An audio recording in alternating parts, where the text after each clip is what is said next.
کیا آپ قبض کی وجہ سے پریشان ہیں تو 1 منٹ رکیں اور میری گفتگو سن کر جائیں۔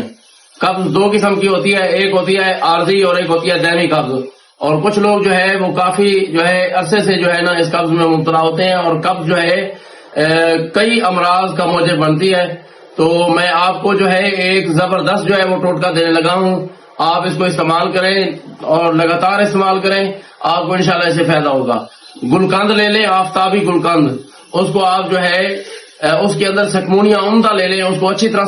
اس کا سفوف بنا لیں، اچھی طرح اس کو پیس لیں اس کو، اور اس گلقند کے اندر ڈال لیں اس کو۔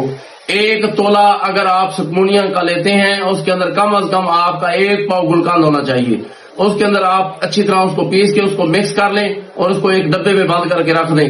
اور اس کے بعد روزانہ نہار منہ یا رات کو سوتے وقت نیم گرم دودھ کے ساتھ 1 گلاس نیم گرم دودھ کا ہو، اس کے ساتھ آپ اس کو استعمال کریں۔ اگر پیٹ سخت ہے تو وہ بھی نرم ہو جائے گا، اگر جو ہے قبض کی شکایت ہے اور پخانا نہیں آتا اور رک کے آتا ہے اور زور لگانا پڑتا ہے، وہ بھی ٹھیک ہو جائے گا۔